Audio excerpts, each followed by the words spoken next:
The first thing Alex noticed when stepping onto the school grounds that morning was the silence. Not the usual soft murmur of students greeting each other, the distant thwack of basketballs on the court, or the rhythmic hum of lockers slamming shut. No, today the school felt empty. The sun was bright, the sky a pale sterile blue, but it did nothing to lighten the atmosphere. The parking lot, usually a chaotic tangle of cars, bicycles, and students rushing to class, was oddly still. Only a few scattered vehicles rested in their spaces, engines off, doors locked. Even the wind, which normally rattled loose leaves across the pavement, seemed to have stopped moving altogether. Alex's chest tightened. He tugged the straps of his backpack and walked toward the main entrance, the sound of his own footsteps strangely amplified in the still air. "Maybe I'm just tired," he muttered to himself.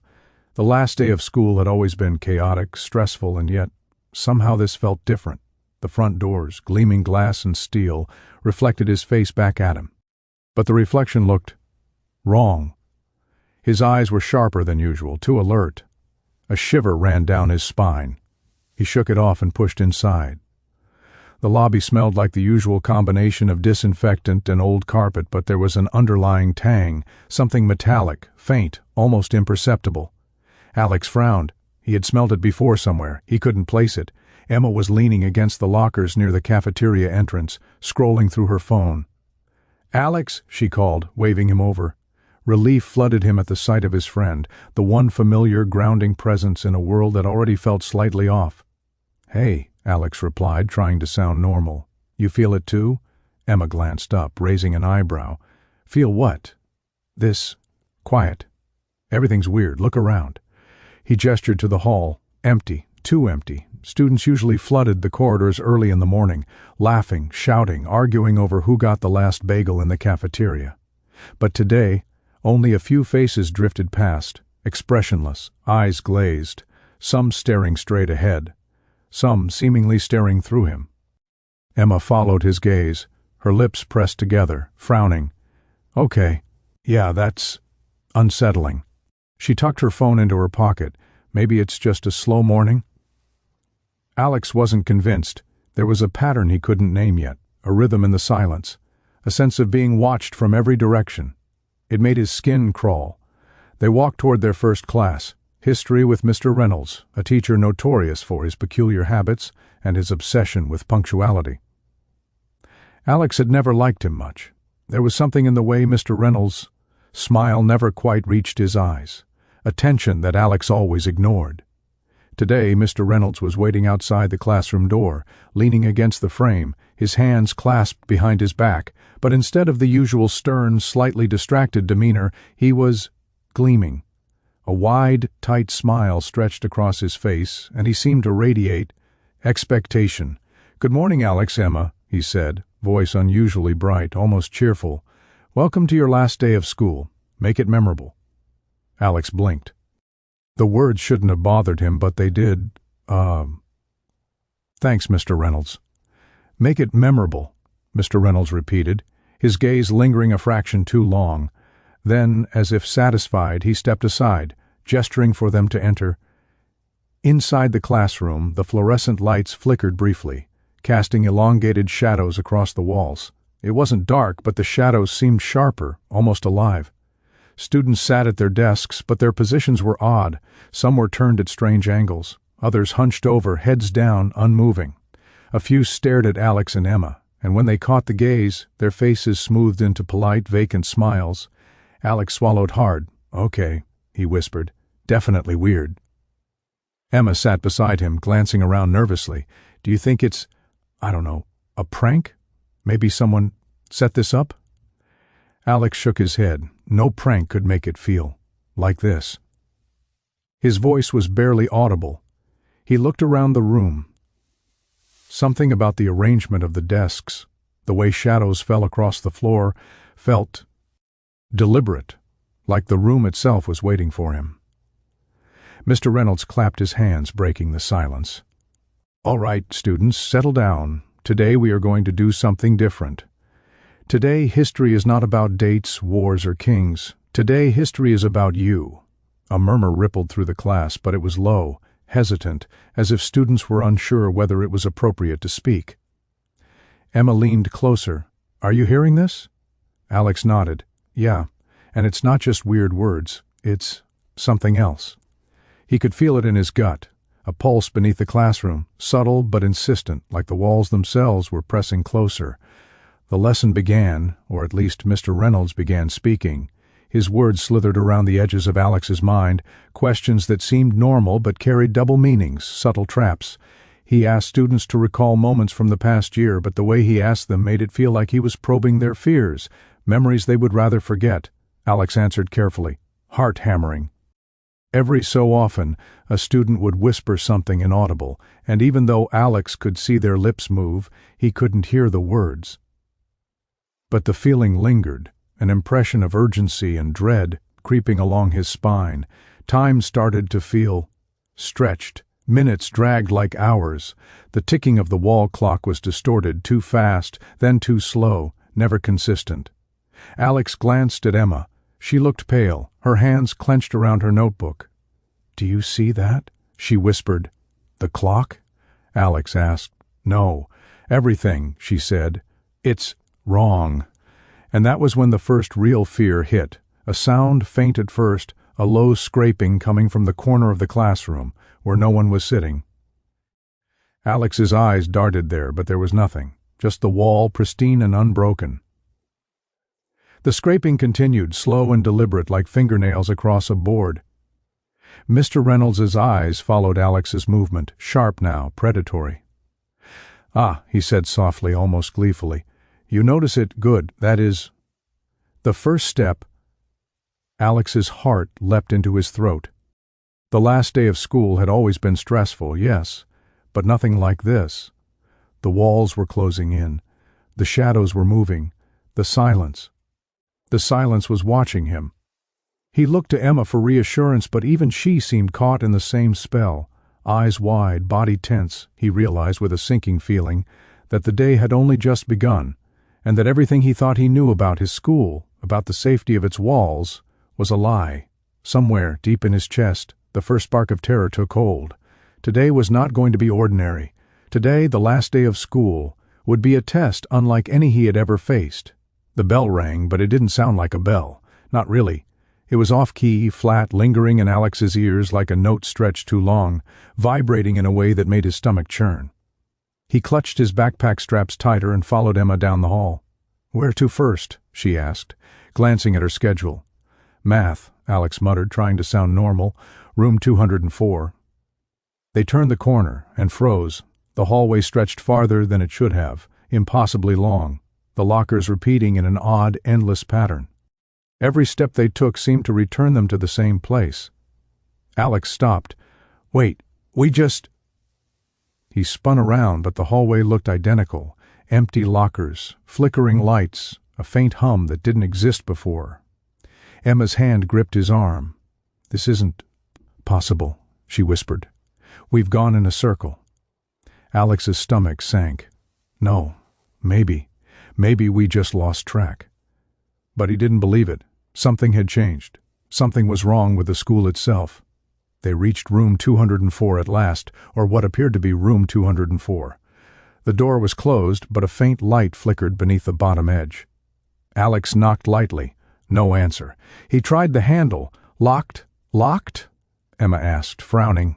"It's the first period. Why would it be locked?" He pounded on the door. "Hey, come on." Nothing. A scratching sound came from inside, slow, deliberate, like something was dragging along the floor. Alex and Emma exchanged a terrified glance. Suddenly the door creaked open, revealing a room that looked almost normal. Desks in neat rows, students sitting quietly. But they weren't doing anything. No textbooks, no pens, no notebooks. Just sitting, staring. Alex swallowed hard. What the? The students' eyes flicked toward him and Emma, then smoothed into blank expressions. One of them, a girl named Melanie, smiled faintly. "You're late," she said, voice monotone. Alex frowned. "Late?" First period just started. Melanie didn't respond, only continued to smile, tilting her head slightly. The unnatural grace of her movement set Alex's nerves on fire. Emma stepped forward. "Guys, seriously, what is going on?"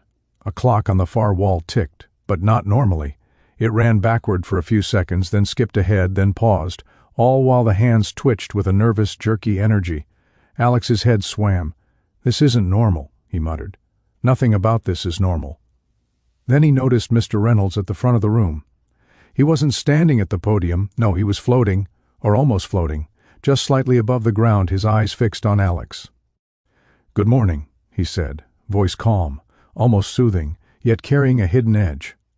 "I see you found your way here. Welcome to the real lesson." Alex's pulse spiked. "Real lesson?" Mr. Reynolds smiled. "The lesson of today is simple: observation, awareness, and endurance. The world is not always as it seems. Some of you will notice, some of you will ignore it, and some will falter." A chill slid down Alex's spine. He felt it before he could even think about it. The weight of the room, the stillness of the students, the unnatural rhythm of time.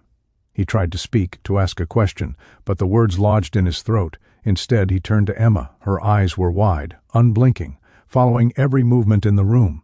Then came the whispers, low, almost inaudible at first, curling around the edges of his hearing. He caught fragments. "They notice. They see. Don't answer." He looked around. No one else seemed to notice. Only he and Emma.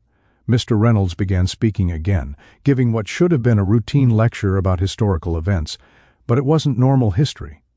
His words twisted familiar events, reframing them with strange moral judgments, inserting obscure puzzles and questions that seemed to skip logic. Alex tried to take notes, but the pen felt heavy, almost resistant. Every time he wrote a word, the letters warped, reshaping themselves on the page, unreadable. Emma tapped his shoulder. "Alex, I can't understand this." Her voice shook. It's like the words are wrong. They're not real." He glanced at the other students. Some of them were smiling, nodding in agreement, eyes blank.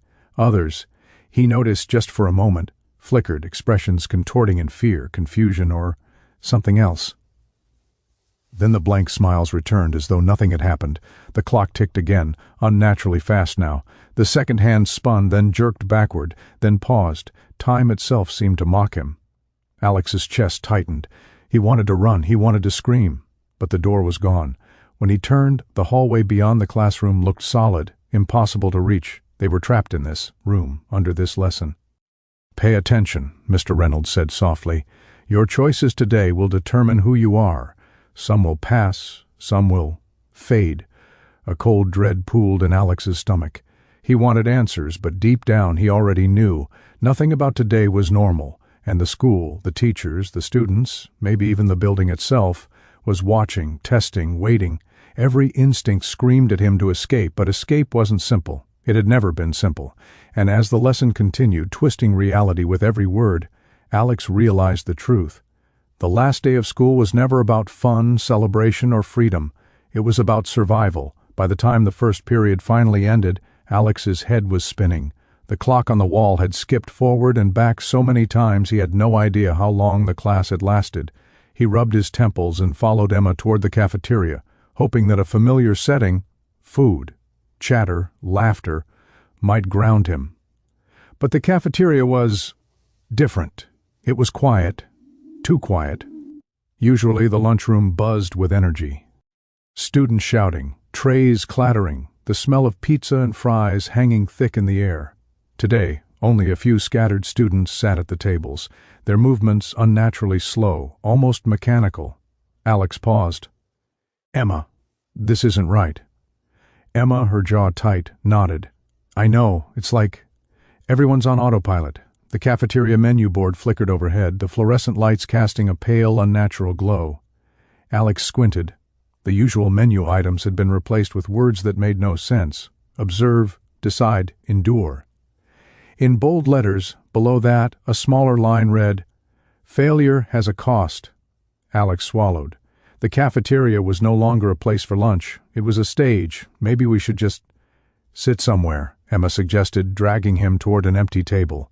As they approached, Alex noticed something strange about the other students.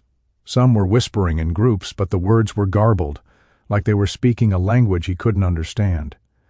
Others stared straight ahead, blank faces unmoving, eyes distant. Occasionally one would glance at him and Emma, and their gaze felt probing, intense, intrusive. They sat. Alex tried to eat, but the food on his tray, pizza and fries, normal enough, tasted metallic, sharp, almost bitter. He pushed it away.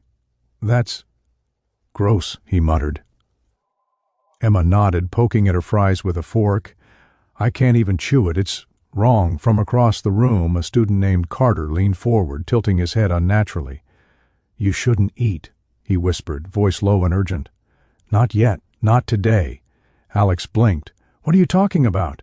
Carter's lips twitched into a grimace that was almost a smile. Then he straightened, returning to his blank stare. A low murmur began to rise around the room.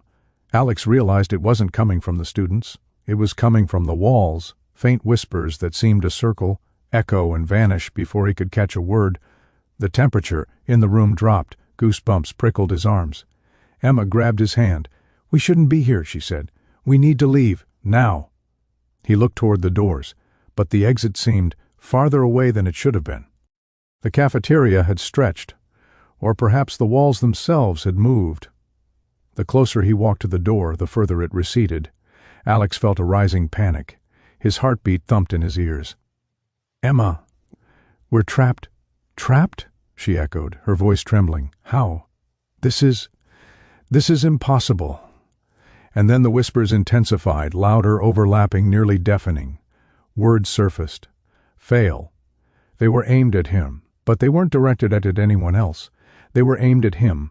Alex spun around. Students remained seated, some observing, some whispering, but all seemed strangely complicit, part of an unseen game. A cold realization hit him. This was no ordinary last day of school. The teachers, the students, the building itself, everything was part of a test designed not to measure grades, but to strip away sanity, confidence, and reality itself. Suddenly, a scream rang out. Not loud, but shrill, lingering in his mind. Alex froze. It didn't come from a student or teacher. It came from inside his head. Emma gasped beside him, eyes wide. "We have to get out," she said, pulling at his arm. He tried again to reach the door, weaving between the tables, but the layout kept shifting.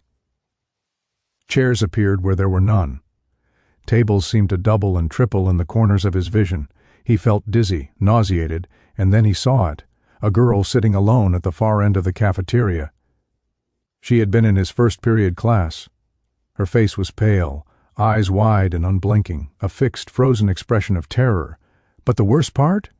She was whispering the same words Alex had heard in his head. Fail, fade, survive, fail. Alex staggered back. Emma grabbed him. "Don't look at her," she shouted. "Don't!" But his gaze had already locked on. The girl's lips moved in perfect sync with the whispers, as if the voice was hers, but there was no sound, only the words in his mind, repeating, pressing, suffocating.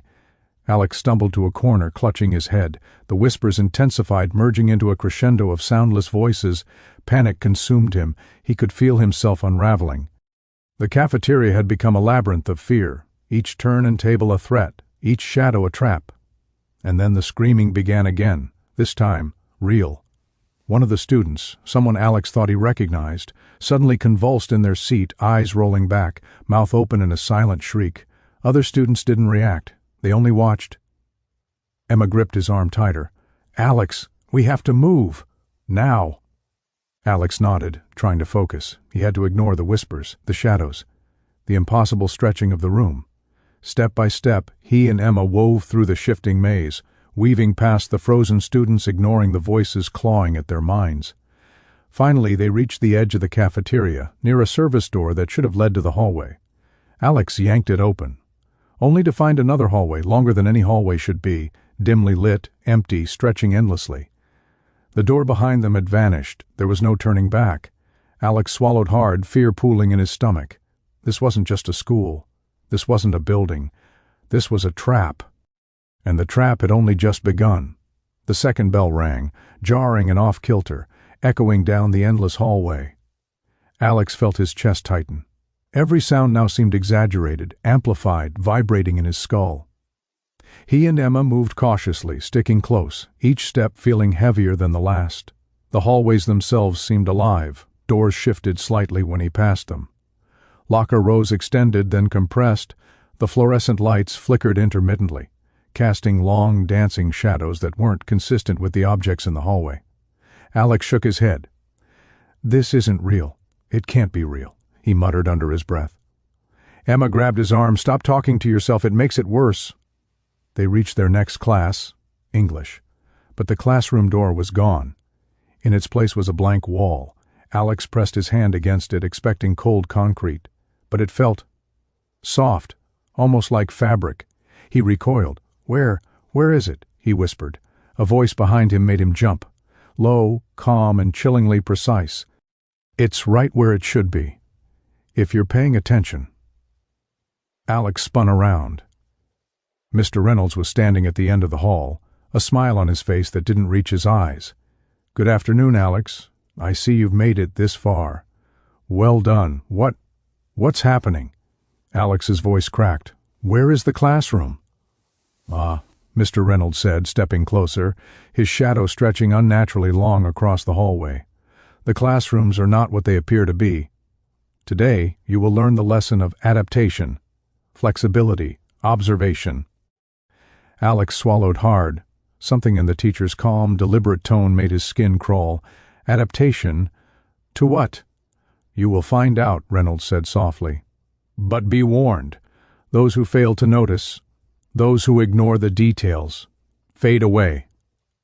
Emma tugged at Alex's sleeve. "We need to keep moving. Don't let him—" But Reynolds was gone. Just like that, he had vanished, and when Alex looked back at the spot where the door should have been, the wall was solid again, unbroken, as though it had never shifted. Alex and Emma moved down the hallway, eyes darting to every corner. Every turn felt like a trap. Every shadow seemed to hide a presence.